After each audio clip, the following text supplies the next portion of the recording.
and social justice in the first time, and even some of the phenomena of the new identities on the horizon. And this time we want to really consider identity versus universality. There is some kind of a contrast there. And specifically, from my point of view, what really matters is the universality of what is not. That's actually one of these books. There we go, yeah. The Universality of What Is Not. The Apophatic Turn in Critical Thinking. This book was in 2020.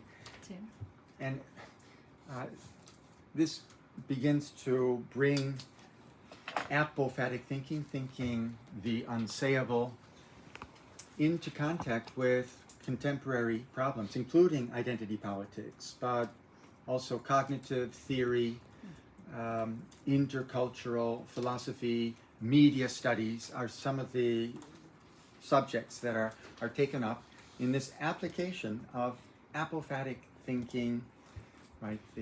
It's based on negative theology, the fact that God is really what we don't know, but we're oriented towards this common ground that no one can grasp or define in our finite human terms. It takes us really beyond ourselves in that regard. So now that my purpose here is really to try to think through the idea of identity and the social identities which have become so crucial in our current politics from this apophatic point of view. The idea of the apophatic universal, or the universality of what is not, is really equivalent to our infinite openness to one another. This is really how I understand it. There's no object there to grasp, but in our infinite openness to one another, we're oriented towards what I want to call the apophatic universal. There's no formula for it, right? There's no universal formula. We surrender any kind of formula, and we affirm instead an indeterminate openness to the other, which means the other face to face with you, but also otherness, maybe other with a capital O. Divinity, theology fills this space with its symbolizations. So this enables us then, I think, to apply this kind of thinking to the dilemmas that face us in terms of restitutions, compensations. These are the claims that are being made currently, right? Restitution of land, of property, of stolen art out of the museums that's come from countries far away, compensations for climate change. These are some of the reivindications that have now become quite contested in our current political world and divides us into inimical factions. But I think that through apophatic thinking, we come to see that we all have a common interest in making certain adjustments that are right, but not as a matter of somebody wins, somebody loses. It's much too conflictual, I think, the way in which this debate is going on. We should be able to recognize what is right for all concerned. Now, I thought I would start with Karl Marx and the world historical revolution that his thinking brought about. This is an inspiration, of course, for wokeism and its reivindications of the rights of minorities, of equality for all. And there's something profoundly right about Marx, right, and the claim of equality, and at the same time something wrong that we see in the way in which it plays out in the totalitarian regimes that are produced in the name of this philosophy. Of course, Marx was absolutely right about the misery produced by industrialization in the age of unregulated and unrestrained capitalism, but wrong in producing, that is the revolution. It turns into a system justifying violence and totalitarian tyranny in its own right. At least this is how we can see it from our historically enlightened reason in hindsight. And I say enlightened because it's the Enlightenment which is behind this ideology, and a betrayal of the Enlightenment ideal of universality by historical and current politics of identity. And I think that this is lucidly analyzed by Todd McGowan in Universalism and Identity Politics. McGowan emphasizes that genuine universality can always only be what is lacking in every particular. This is really already Hegel. When particular political systems claim to actually realize the universal, they become oppressive and demonic and typically totalitarian. They impose some particular form of presence and power identified with certain defined principles and icons, forming an ideology as if it were truly universal. True universality is never present among the things of the empirical world and cannot be identified with any party or faction in opposition to others. True universality is without identity. Any defined identity runs up against its limit and collapses as such because of being nothing in itself but only a relation to others. And this is the point that I wanted to try and bring out last time, really, that our identities, they're nothing in and of themselves in isolation. It's always a matter of relating to others in order to constitute identity. The universal is thus revealed, as already by Hegel's dialectic, to be the negation of any and every particular. Identitarian politics, limiting their focus to particular races or genders or classes, betray and pervert the necessary universality of the struggle for emancipation. The difference between a universality, of course, Marx had a universalist vision, very much. The difference between a universality that could even in principle be fully achieved and one that remains infinitely open as a project stands behind Todd McGowan's penetrating analysis of how many current versions of identity politics actually betray the universalistic aspiration of the historical left, right? La izquierda, that's really where he's coming from. The identitarian turn of the modern project of emancipation, by giving up the demand of universality and instead promoting particularist identitarian agendas, turns into a repetition of the disastrous totalitarianisms of the 20th century. The same disaster results from egalitarian revolutions betrayed in this manner by the Bolsheviks in 1917, Mao's communism installed in, I think, 1949, but leading to the Cultural Revolution, 1966 to 68, the Khmer Rouge, with its ethnic cleansing of Cambodia in 1975 to 79. McGowan comments, in the 20th century, universal emancipation turned into butchery at the moment when the political projects betrayed the universality that animated them. And the Pol Pot, Mao, Stalin, they all believed in the possibility of total belonging.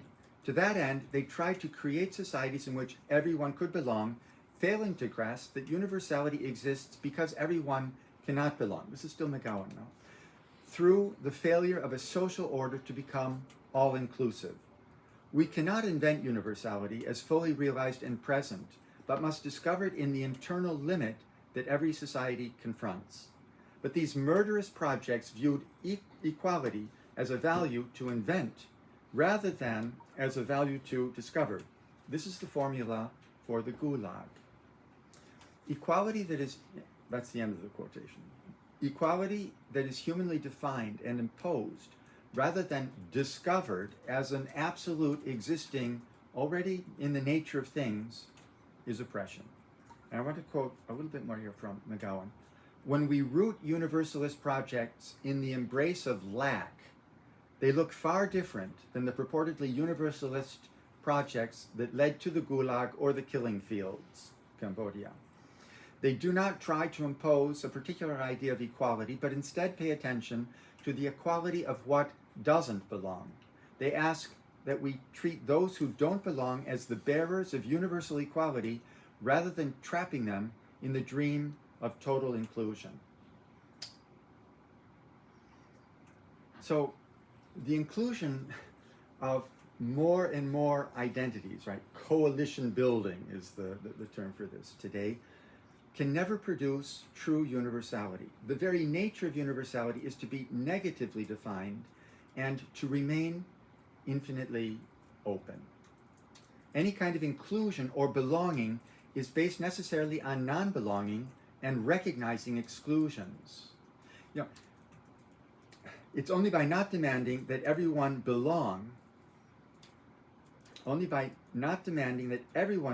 can violent, invidious non-belonging likewise be avoided. I think what this means is that we can't define this inclusiveness. All we can do is be open to including what is not yet included, really without limit.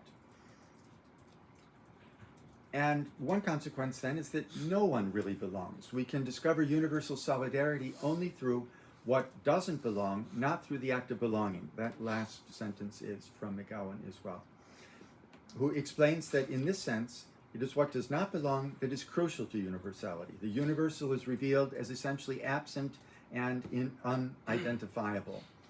So concretely, when we are at odds with one another and discover the gap between us, we are translated into the truly universal dimension that we cannot define or circumscribe. Belonging is very much about facing off, debating. This is the truly universal openness that alone can found a non-exclusionary community. It begins by acknowledging this situation of our being beholden to one another. So true universality consists in admitting that non-identity is the truly universal that is shared by all. By developing his own logic of universality as lack, McGowan effectively criticizes the particularist politics of representation and diversity that prevail everywhere in wokist culture. Another author I'll mention in this connection, Kenan Malik, Not So Black and White, is the title of his book. He works from his personal experience and testimony in Great Britain. He documents, as a historian in great detail, the historical construction of the concept of race, and he insists on the necessity of its being transcended into a universalistic perspective that has been betrayed by contemporary identity politics based on race. So my fundamental reservation concerning wokeism then has to do with its grounding in identity politics and its treating identity abstractly in essentialist terms rather than as relational and dialectical. More often than not, what makes us free and equal is not jockeying for power among social determinations, but much more our evasion of them, our making them not count, our becoming color and gender blind, or rather neutral, in order to focus instead on the performances and capabilities of individuals. Wokeism's identity politics are about redistributing power and capabilities of individuals. Of rather arbitrarily defined races and genders, not of individuals, but working with these abstractions, these categories. This kind of sectorial or oppositional identification, I feel, in any case, as an enslavement. Only by not defining our identities in social terms and by treating these categorizations as indifferent or as equally valid and enriching cultural backgrounds are we free to be ourselves. These identificatory labels are socially constructed identities that constrain our necessarily inconclusive efforts to delineate our true or our authentic identities, our being and its potential for developing freely. Right? These social identities confine us to being equal and identical with others as amalgamated into groups rather than freeing us to be incommensurable, right? Our own incommensurable selves. We're all truly equal and free only in being absolutely incommensurable.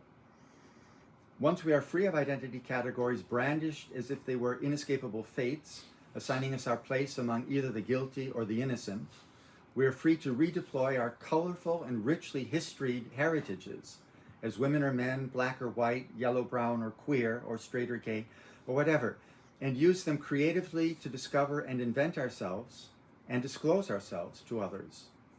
Religious or cultural backgrounds, experiences of belonging to national, ethnic, or other social communities, when appropriated in personal ways by individuals, can immensely enrich the unique personalities that we become. But only when these identities stand as resources for creative use in reflecting facets of our unique personalities and the relations and influences that make us up, rather than assigning us fixed valences in a static social taxonomy. They are not absolutized and polarized, and so set in conflict with one another.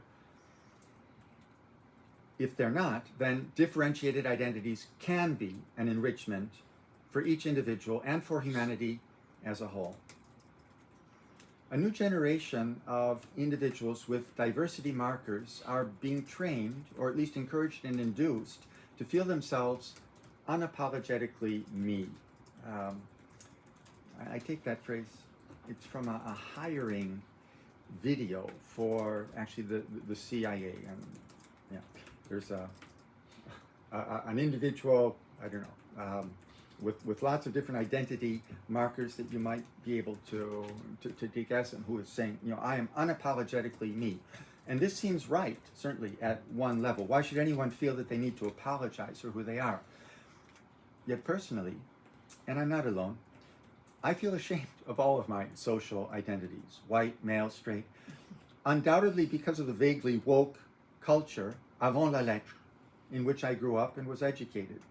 These identities were blamed for the worst atrocities and were made guilty of the whole history of oppression, from colonialism and cutthroat capitalism to slavery and race and gender discrimination, Ku Klux Klan lynchings, and the rest. And I didn't mention the American identity, which there's even more to say about that. I feel I have to apologize for being me in every respect of my social identities. Only by not allowing myself to be reduced to those identities and retaining a more fundamental sense of my non-identity, and this is what we talked about last time, really, and even as the unqualified being, right? Esse ipsum, absolute, a kind of absolute being without definition, which is God, but which is the presence in everything that exists, every individual, and everything whatsoever. Only so, I think, on the basis of this non-identity, can I be the free and responsible person able to affirm and sustain a will to be me at all. And I talked last time about Levinas. I want to add Adorno as a thinker of the non-identical, das Nicht-Identische. He too offers resources, I think, for elucidating the philosophical grounding for my transversal thinking through and engagement with wokeism.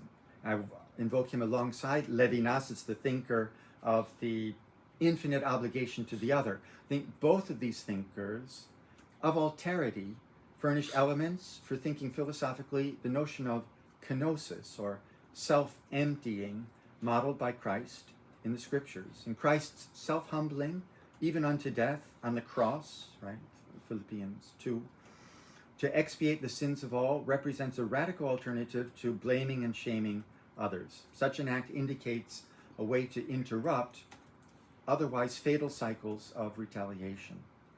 Now, in order to avoid becoming a slave to oneself, I think we do need to recognize some kind of a higher norm. And serving others and all in community for the common good is the ideal, rather than fixating on one's own identity. However, this higher norm becomes idolatrous if it is identified with a humanly made concept or identity or law, such as Sharia or even laicismo. Making social identities holy, raising identity politics to normative status, is likewise a form of idolatry. I analyze it as scapegoating, following Girard, which is a human mechanism for generating the holy through sacrifice by identifying the holy victim with a supposedly guilty party.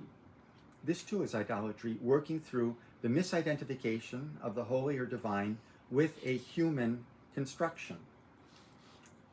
Idols made with human hands. Recognizing God in the victim is the central insight of the Christian religion. And wokeism is a radicalization of Christianity, a form of Christian extremism. It instrumentalizes the religious or holy for human empowerment. A purely rational approach to the universal, I think, is always at risk of becoming reductive. I think that's on the basis of unlimitedly self-critical, rational thinking.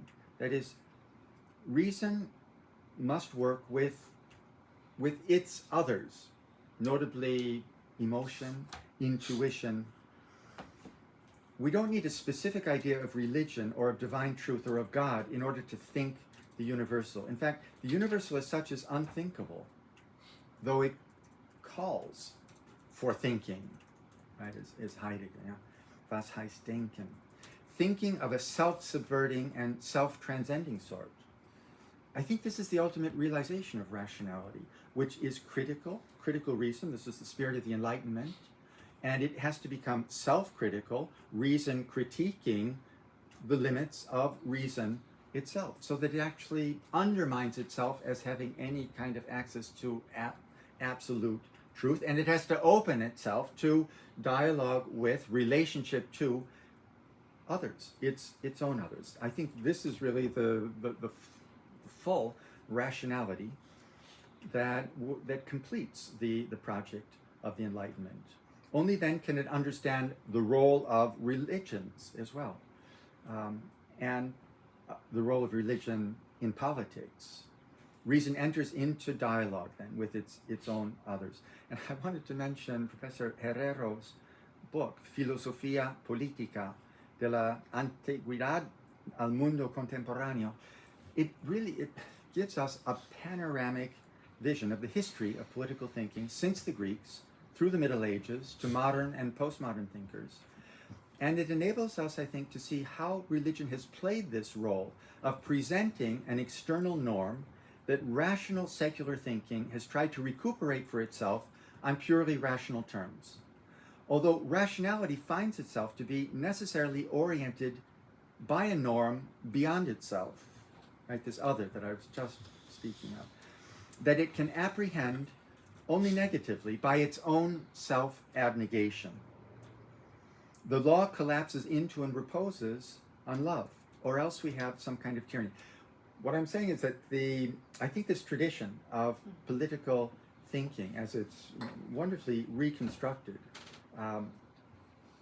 by Montserrat, does enable us to see in all of the various manifestations, in all of the secular forms of political thinking, liberalism, and the rest. Nevertheless, they're all looking for some kind of a normativity, maybe with the exception of Machiavelli,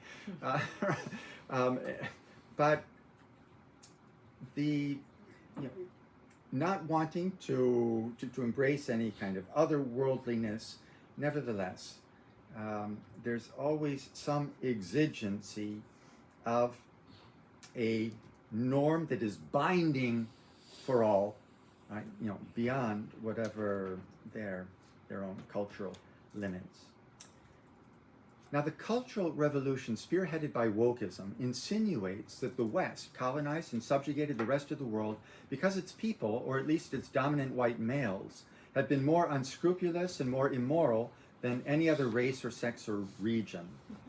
However, a more objective analysis might be that the West colonized vast regions of the globe in past centuries because its inventiveness and industry produced the power to do so through large-scale development of technological and material means of unprecedented efficaciousness. These are also the same means that ushered in the modern style of life, together with its almost universally coveted material improvements and living conditions for human beings around the globe. To abstract colonialism from this history of modernization sets the stage for moralization that selectively focuses certain aspects of that history and is liable to project a false dichotomy of good and evil races and genders. Any race or gender, or any species for that matter, tends to use its power, when superior, to dominate and subjugate others. Rather exceptional, if not unique in historical perspective, about European or Western versions of this universal pattern has been the marked determination to reflect self-critically on the ethically questionable aspects of such domination and to judge it and condemn it and attempt to rectify it. Wokeism is the product precisely of this culture of critical self-reflection. Such reflection, however, shallowed out, can also be truncated and aborted in our current woke culture.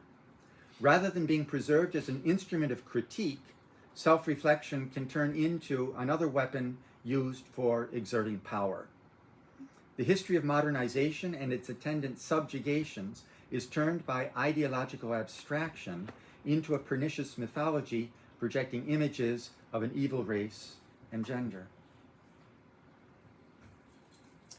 The way of reasoning from the position of the victim is bound to provoke resistance to a kind of unlimited liability. That's a phrase that's used, I hear it from Germany, really.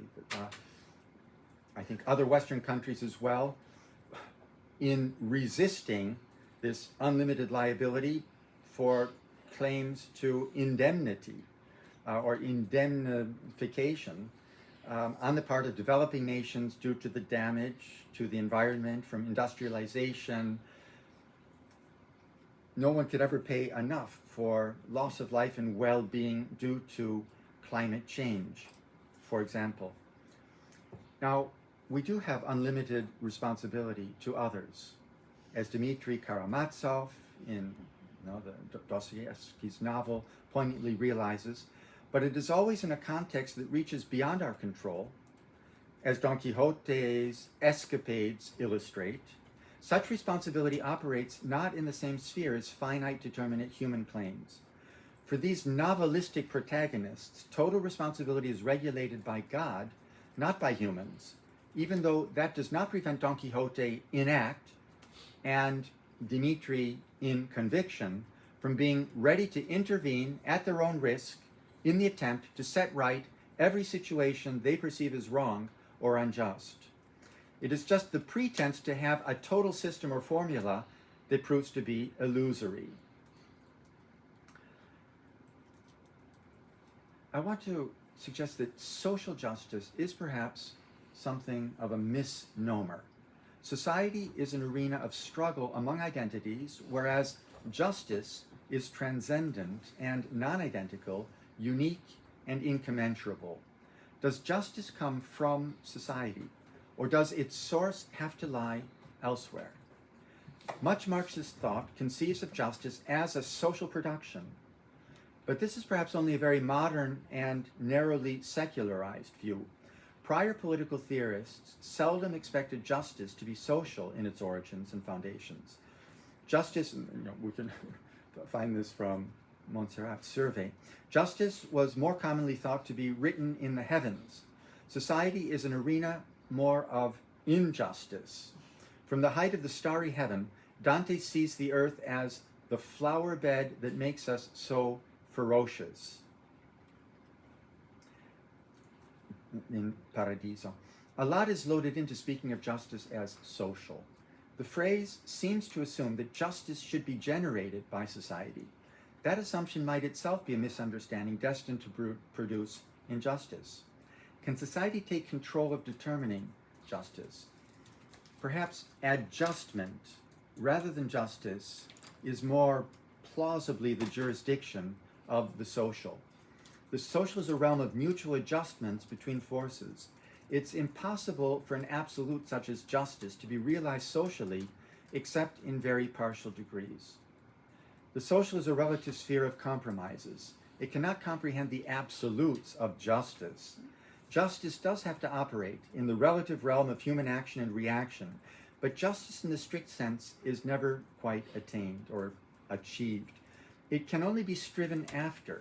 I think we need not to lose sight of justice as an absolute and even as divine in order to keep the compromised human realm from becoming a tyrannical engine of injustice.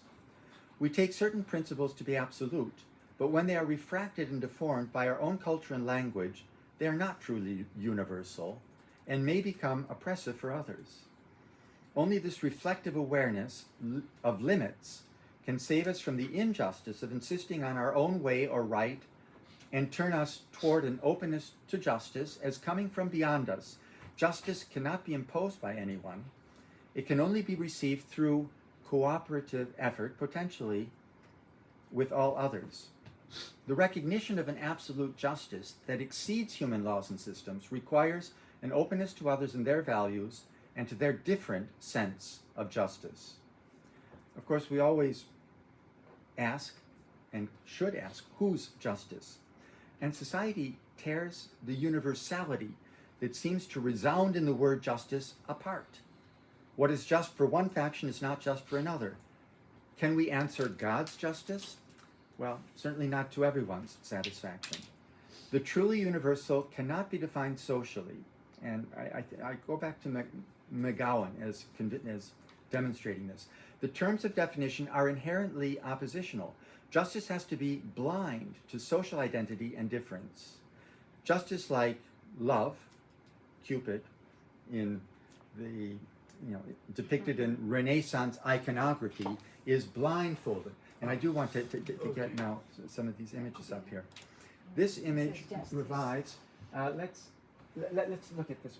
Yeah, this is the Greek goddess Themis, right?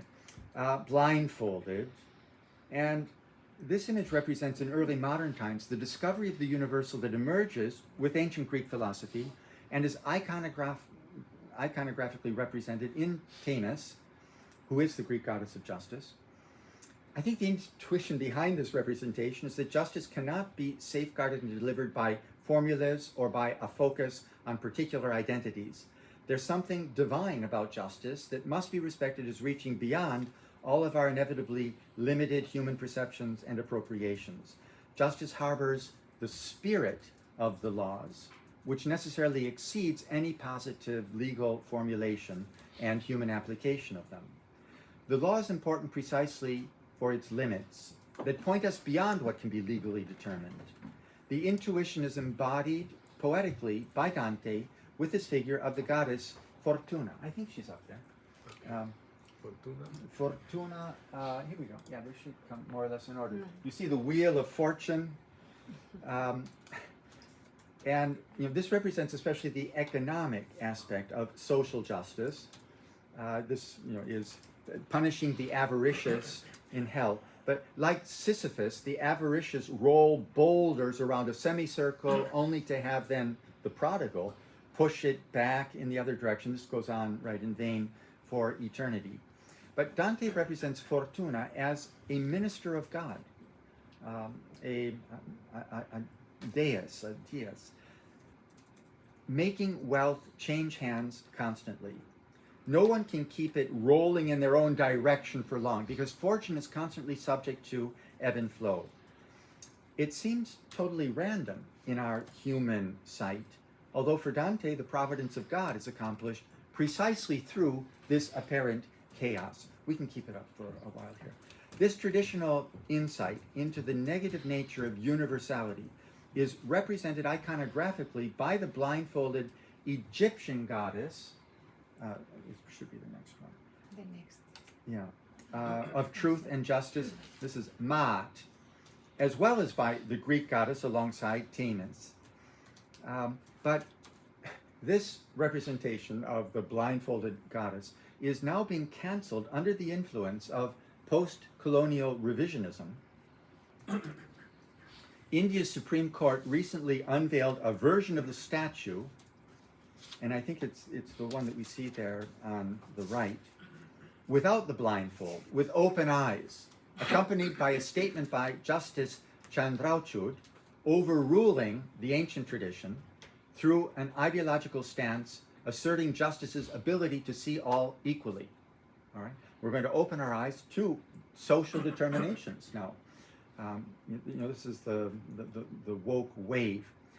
The pretension of woke judges is that former ages were blind and that now they see clearly and they know what is just. Obscured is the ancient wisdom realizing that total vision for us is an illusion. Justice, as we can know it, depends instead on admitting a certain blindness. I once was blind, but now I see. You maybe recognize that line from the Negro spiritual, Amazing Grace, echoing the Gospel of John, of course. Means that I was blind to it, but now I see the amazing grace that was guiding me when I knew it not. The goddess's blindfold is primarily a veil between the human and the divine. We cannot see the divine except as veiled. The blindfold is for us. We can and must love justice, but cannot pretend to see it univocally. The blindfold is not really for the divinity who can be granted the faculty to see what individuals merit and demerit and all of the infinite complexity and hiddenness of their hearts. This is what humans cannot see. The blindfold is for us who cannot see the concealed intentions with this degree of completeness and accuracy. For us, justice remains in many of its aspects opaque and incomprehensible. Dante inscribes this lesson into his vision of Holy Scripture in a spectacle of writing justice in the sky of paradise, in the heaven of justice, actually, the heaven of Jupiter. This is Paradiso 18. Let's, I think I have do we have a slide? Following Holy Scripture, can you get the next? The next. Okay. Okay. What Dante sees is, it's actually the incipit of the Book of Wisdom, Diligite justitiam qui judicatis terram. Love justice, you who rule the earth. It's really addressed to princes. Right? This is the Word of God. Following Holy Scripture verbatim, this citation of the Word of God is made manifest to Dante as a mystical vision in heaven. The letters speak, but in a way that seems totally random to Dante's sight, even though this is the Word of God. And I'm going to explain how it appears to him. You can't yet see in this image. I'll explain. The final letter M, justitiam qui judicatis terram, right? There's 35 letters, 7 times 5, vowels and consonants. It's a differential logic. It's very interesting how he uses these binaries. That meaning is always distributed between. It's the differential logic of language that he's already representing in the grammar that he anatomizes in this scene. But I just want to focus on the fact that he ends up with this letter M, because he sees the letters one at a time, right? It's a serial representation. The synthesis happens within Dante himself, within the subject. It's not actually all there at once objectively on the scene of the heavens. You have to have the mediation of the subject to put it all together, to synthesize it. And the M then stands at the end. This is when the syntax is complete and when the meaning finally becomes intelligible. That M stands for monarchy, as the principle of human justice on earth in Dante's theory, De Monarchia. This is his political ideal, but he means it as universal empire. World government would really be the way of conceiving this today. The UN, if you like. The guarantor of a universal order of peace and justice on earth. This M, I think the M evokes also Maria, right? Because when he describes this, there's also the M is garlanded around by lilies. He says, ingiliarsi alemme.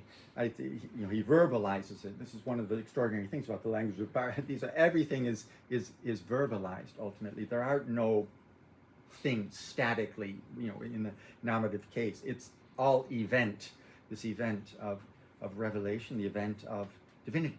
But the presence of Mary, I find to be extremely, alongside justice, right? Mercy and justice will kiss. I think that we do really have here a wedding between, maybe there is no justice without mercy as well. So Dante sees this Gothic M. Was it clear when I say the lily? I mean, Giglio, the symbol of the Virgin Mary, fleur de lis. Dante sees this Gothic M formed by the incandescent souls of the heaven of Jupiter, which is the heaven of justice.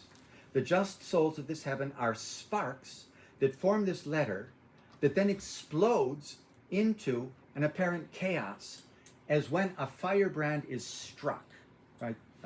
And the sparks scatter helter-skelter. That's the image that Dante uses. They shape themselves miraculously then, right, after this phrase, and the M explodes, and it's made up of all of the blessed souls of the just spirits in heaven. They reform in an iconic image of the imperial eagle of Rome, the emblem of justice in the world in Dante's theory. So speaking, favelare, and sparking, sfavilar, right, from favela is speech, favilla is spark. Speaking and sparking come to coincide in Dante's grammatology. He plays several times actually on these words being brought together. It's only he that really does bring them together.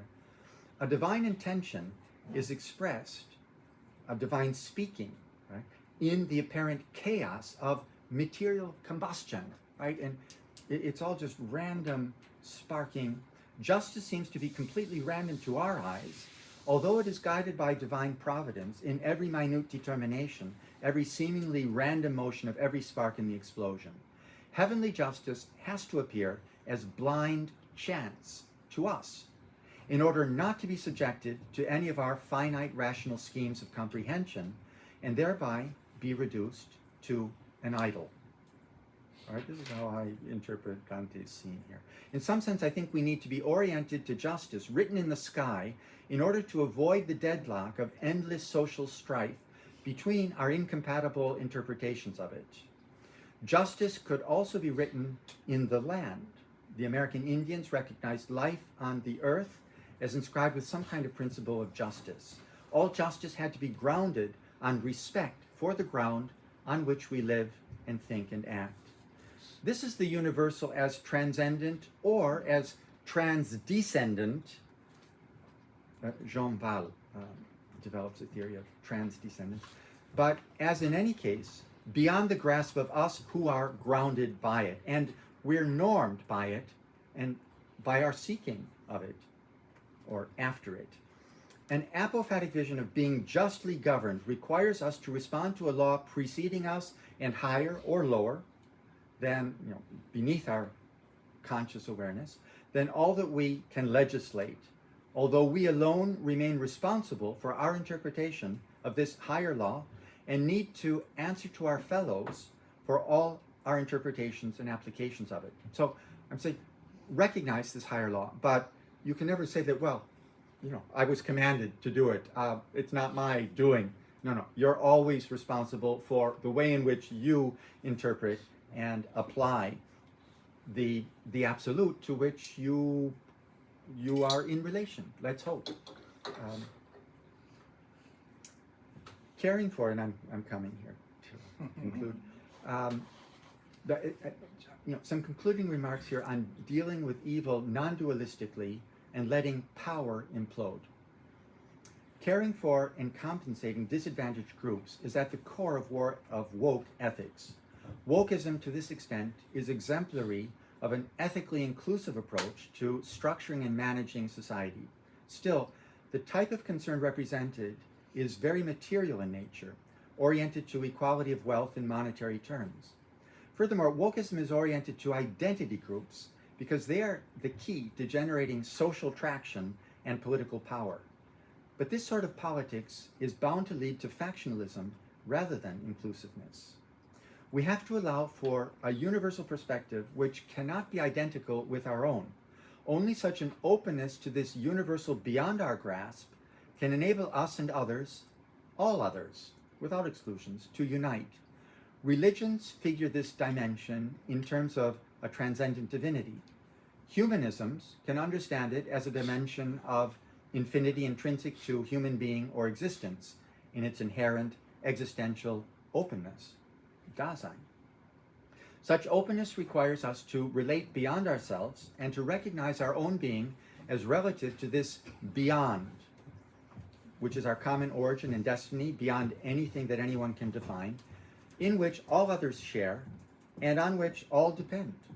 It exceeds us and grounds us and has a kind of authority over us, although no one can interpret it definitively. Each individual or group is totally responsible for their manner of interpreting and applying the dictates they attribute to their God or unconditional value. It could be equality for wokes. Those committed to religions and ideologies generally think that they are using power for the right reasons to oppose the forces of evil. This is presumably the case with sincere supporters of Putin's Russia and Xi's China, every bit as much as of Western democracies or of the Catholic Church.